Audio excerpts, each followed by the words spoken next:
Running game needs to get going. The offensive line still has question marks. Defense is solid, but based on the division and the schedule, I'm going left. They got some tight ends. I'm not going less with no Steelers. Mike Tomlin, the Pittsburgh Steelers, and then I'm hearing everybody talk about Aaron Rodgers can still throw that damn football. DK Metcalf is there. Fryermuth is there. Smith is there.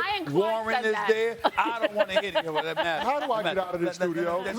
I've been hearing this man talk about Aaron Rodgers for the last 3 years. Hey, man, let me tell you something right now. Steelers going to win at least 9 games. They're going to win at least 9 games. Let's be very, very clear about that. That's spoken as a fan and not an analyst. Okay, right now. okay, that's fair. That's fair. Well, damn it, I ain't been wrong. Just like you have been wrong. I'm a critic and a cynic of the Cowboys, but I've been right for 29 years at Cowboys. Don't give a damn about that. Well, as much as you've been right about the Dallas Cowboys, I've been right about Aaron Rodgers the last 3 years. See, we got the schedule for the Steelers. You don't see 8.5, 9 wins coming out of that. No, because I don't believe in the quarterback. And we've seen some age regression with the defense in the second half of last year. The back end of that defense got older this offseason. Aaron, Darius Slay, and then, of course, Jalen Ramsey and Juan Thornhill coming over.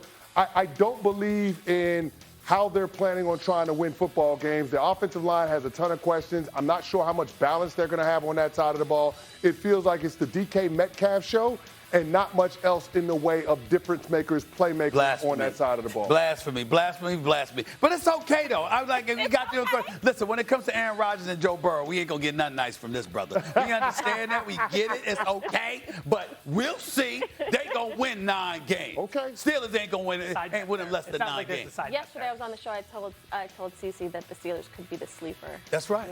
They're going to listen. They're going to have Steelers a sleeper. We talk about the Steelers all the time. No. People like Cece think they're going to be terrible, so I think they'll surprise some people. All right, maybe we can agree on this team. Chiefs win total has been set at 11.5, just tied with the Bills, Eagles, and Ravens for the highest in the NFL. So, Joe, do you have the Chiefs winning more or less games than 11.5? Less. And then when you say that, everyone reacts. Oh, how can you think the Chiefs are going to be bad? You can go 11-6.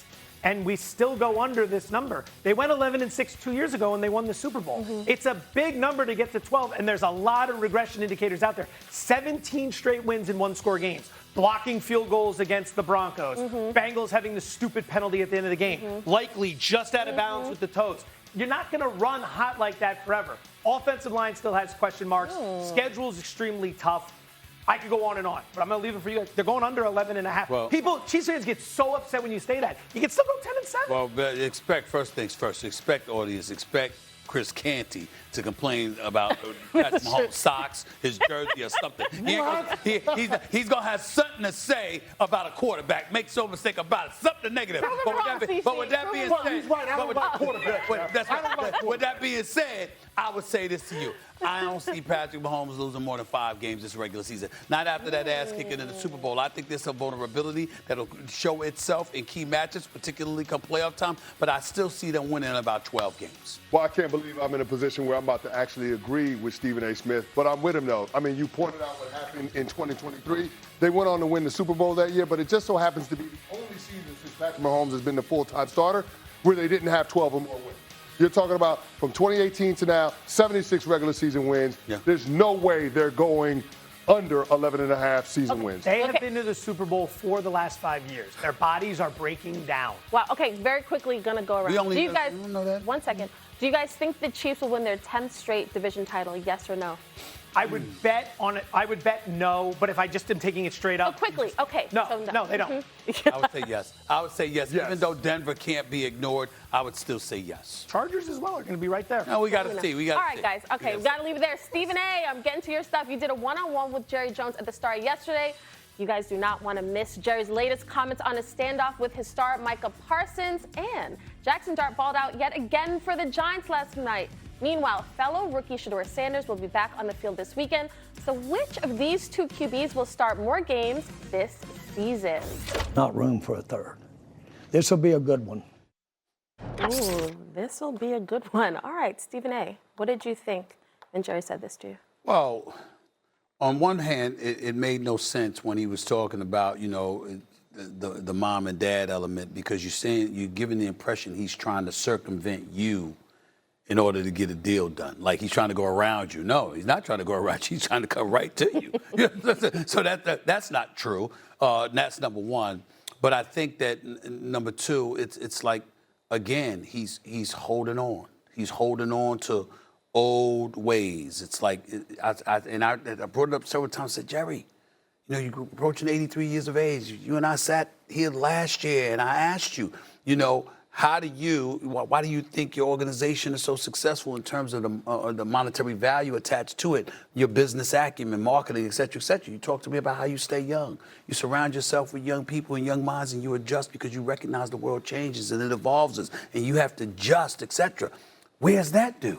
Where's that guy at? He says, I have changed. I said, really? When did this happen? When did this happen? I can't wait to see it. When did that happen, Jerry? I didn't know this. So you just see what it is. But here's what I always tell people, and it's like, especially when you go to the racial element of it all. Young black man in his mid-20s, 25 at the time, 26 shortly thereafter, because I think he turned 26 in May. And people look at that, heard Bart Scott bring up plantation mentality earlier. One of the things that I do, and I've told this to many, many people, because I have to deal, especially transitioning into some politics stuff, I got to deal with a lot of this stuff. Mm-hmm. And I tell this to people all the time. I don't expect people who are not black to have black sensitivities and sensibilities. Mm-hmm. I don't expect that.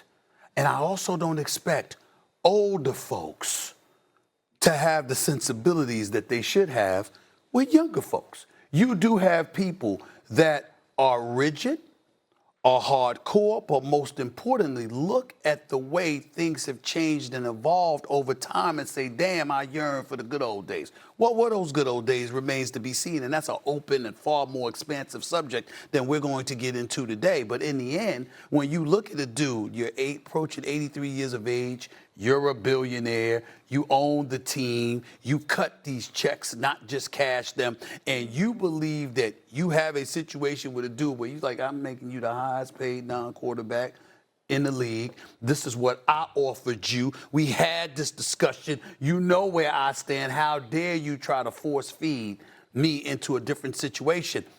He's not looking at it the way that it is. And the way that it is Micah Parsons is saying, it doesn't matter what I think or I feel. I'm not the pro at this. David Mulugeta is. That's my agent.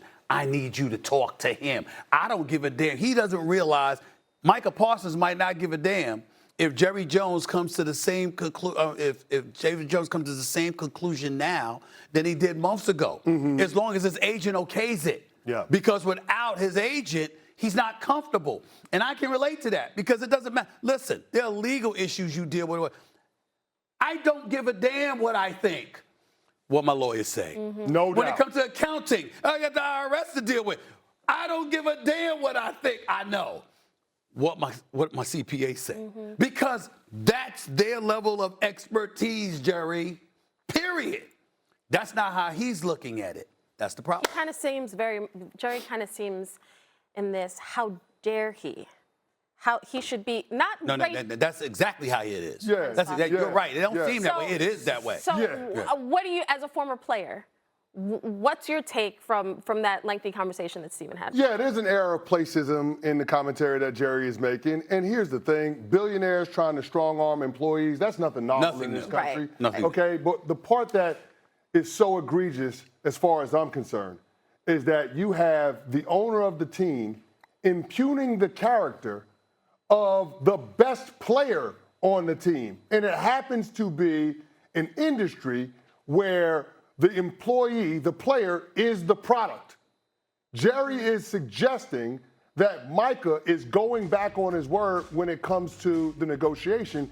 And just to add insult to further injury in terms of the hurt feelings, he's being completely dismissive of the agent, David Mulugeta, in all of this. And that's why I understand why Micah has taken the stance that he has. And the only way that Micah is ultimately going to have a happy ending is if he is resolute in his position to not set foot on the football field until he gets the contract that he and his agent approve of, a contract that he is fully comfortable with. Tactics. It's all tactics on both sides. With Jerry, it's the idea that you had the opportunity to pay less, but if you want to pay less, you got to pay early. Philadelphia is very good at that. If you want to pay late and drag this stuff out, you're going to pay more, like the Dak Prescott deal, which 1 year later still stands as the highest contract for that positional group, which doesn't happen in the NFL. And don't think for 1 second I ain't ask him about Dak Prescott either. I'd have to imagine that No. came up. That came up. I'd have to imagine that came up once. Yeah. Well, now, Cece, I actually want to give Chris credit for this because a few months ago you took criticism when you brought up the prospect of should the Cowboys trade Micah Parsons, and everybody thought you were crazy. But now, are the Cowboys better off, CC, trading Micah Parsons at this point? Yeah, the Cowboys are better off trading Parsons, and it has nothing to do with Parsons' ability. It has everything to do with how Jerry Jones has built the team. And this is a part of the issue that he's run into. My mantra for the Dallas Cowboys is a day late and a dollar more. By paying players later as opposed to doing what Joe said, which is paying guys earlier, the Cowboys have put themselves in a position where they have a top-heavy roster and they have a lot of holes. You look at the offensive line, huge question marks up front. They got to replace Zach Martin. And then, oh, by the way, their starting left tackle, former first-round pick, has been out the majority of the preseason. We don't know who's running the football for the Dallas Cowboys. And at every level of their defense, there's a hole. So I don't know how the Dallas Cowboys pay Micah Parsons and fix all of it. I think this is a situation now where they need to go in the Wayback Machine and go with the Great Trade Robbery Part 2, the Herschel Walker deal that kicked off the 90s Cowboys dynasty, where the Cowboys moved on from the one great player they had and got a bunch of good players. They ended up getting Pro Bowl defensive tackle Russell Merlin. They ended up getting defensive back Kevin Smith. They ended up getting all-pro safety Darren Woodson. And oh, by the way, we got Hall of Fame running back Emmitt Smith, the all-time leading rusher. So moving on from a great player or an elite player at a premium position is not the death knell for a franchise. Quite the contrary. It could be the catalyst for the Dallas Cowboys to get to a point where they could actually have sustained success. Would Jerry be able to fleece another team, though? And I think